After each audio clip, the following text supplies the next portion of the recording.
Hello, everybody, and welcome to another episode of Duke and Midas, where we showcase what we have been doing since we moved to Africa from the United States, in particular from Michigan. And why do I single out where we moved from?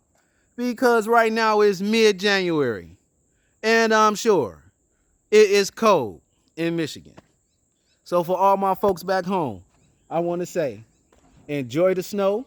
It's got its good points, but I'm gonna take 70 degrees in mid-January. Right now, we're chilling. Well, we're not actually chilling because we are going to work. So what's up, Duke? Sup? Today's topic of discussion. Today's topic of discussion is none other than who is the GOAT in NBA basketball? Nah, it took me a while, cause I'm a LeBron fan. You know, I love seeing the king of basketball from my era do his work. Me But too. Mm-hmm. the GOAT is Jordan. Oh! Oh! It's Jordan because when it's time to crunch up like a Kit Kat, when it's crunch time, he always comes through. He don't in intense situations. Watching them, like watching the highlights or even the full length games that my dad has showed me, it's like they'll be down in some situations and it's like the team automatically knows, like, okay, we have somebody that we can rely on, or somebody we can put our like complete trust in to help us out of whatever jam that they in. Whatever, I Jam. admire that. And not only sometime, but every time in NBA Finals competition. So you gotta take the camera right now because I'm having a soft spot, and I got to let people know. Yes, I'm a Jordan fan. I wasn't always a Jordan fan because I'm from Detroit, and he used to torch the Pistons. But around age 30, I started looking at all of the film, doing my analysis, and I'm like, yeah, that guy's the GOAT. And saw Kobe come up. And I mean, he's really close. I mean, like, wow. And then King James, extra wow. But when you add it all up, I mean, whew, my man Jordan came to work. And if it was the finals, that means you were about to go home. Man, No matter what. Okay? And I have been trying to get Duke to look at this NBA GOAT conversation from all angles. So he'll even tell you himself. Sometimes I go back and forth. I'm like, well, if you look at what Wilt done, if you look at the stats, or what about Kareem, if you look at the stats. But when you just add everything up and you just look at it outside, you take yourself outside of being an NBA fan and you look at all of the analysis, all of the footage. Mm-hmm. And don't forget, if you're looking at old NBA footage, oh my God, it's terrible. There's no higher definition. Buns. It's buns.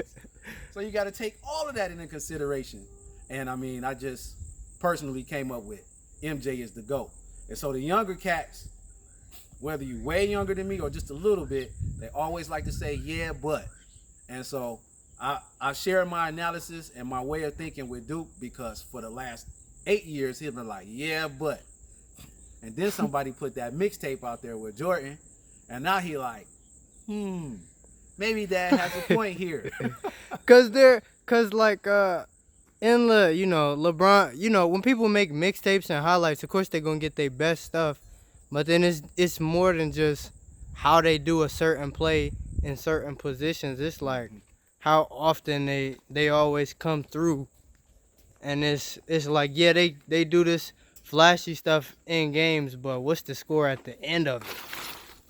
What's the score at the end? Yeah, Sounds like who's to me up? What really matters. Yeah. And that's where Jordan came up for me. Like I said at the beginning, it took me a while before I admitted to that because I love watching LeBron step on the court and dominate like he does his thing. Me too. I'm not. Man, LeBron James is that guy. My favorite series of all time watching in the finals. No, I was not even Golden State. It's the Heat versus Oh, the Spurs. Nowitzki. Oh, the Mavericks. Mavs, yeah. I mean, that series was on fire, and that further goes to my point. You know, they didn't pull it off, but LeBron, that's the guy. Yeah. He was putting in work. But Dirk Nowitzki, he was putting in work too.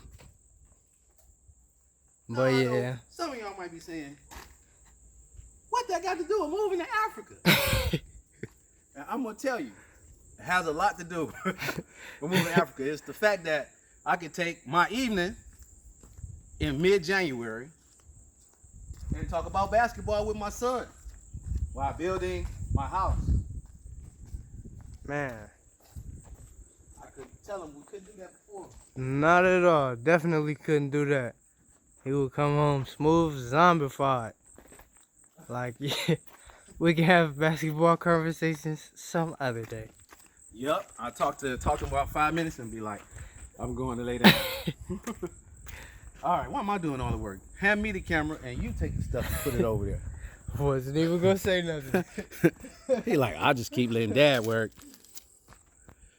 Well, yeah, so I don't know what tomorrow gonna bring. I don't know what the next chapter is, but for right now, man, so glad that we decided to come back to the motherland, establish ourselves, you know what I'm saying, learn the culture, not just stay at home and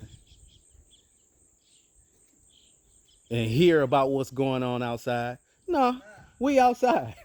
I have to say, I like learning the languages here. Okay, Duke said he like learning the languages. Like back home, it was like everybody had to take a language class. For me, it was Spanish.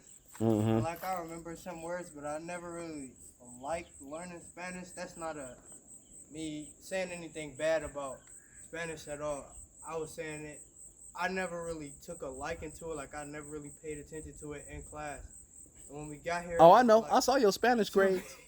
so many different languages here. It was like, man, let me try to learn one, and I started learning Wolof, and I came a long way within the year that we've been here.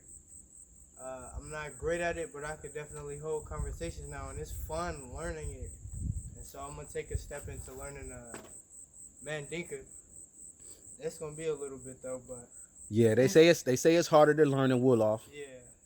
I actually know slightly more Mandinka than I do Wolof, but we happen to live around the Mandinka people. Mandinkas, yeah.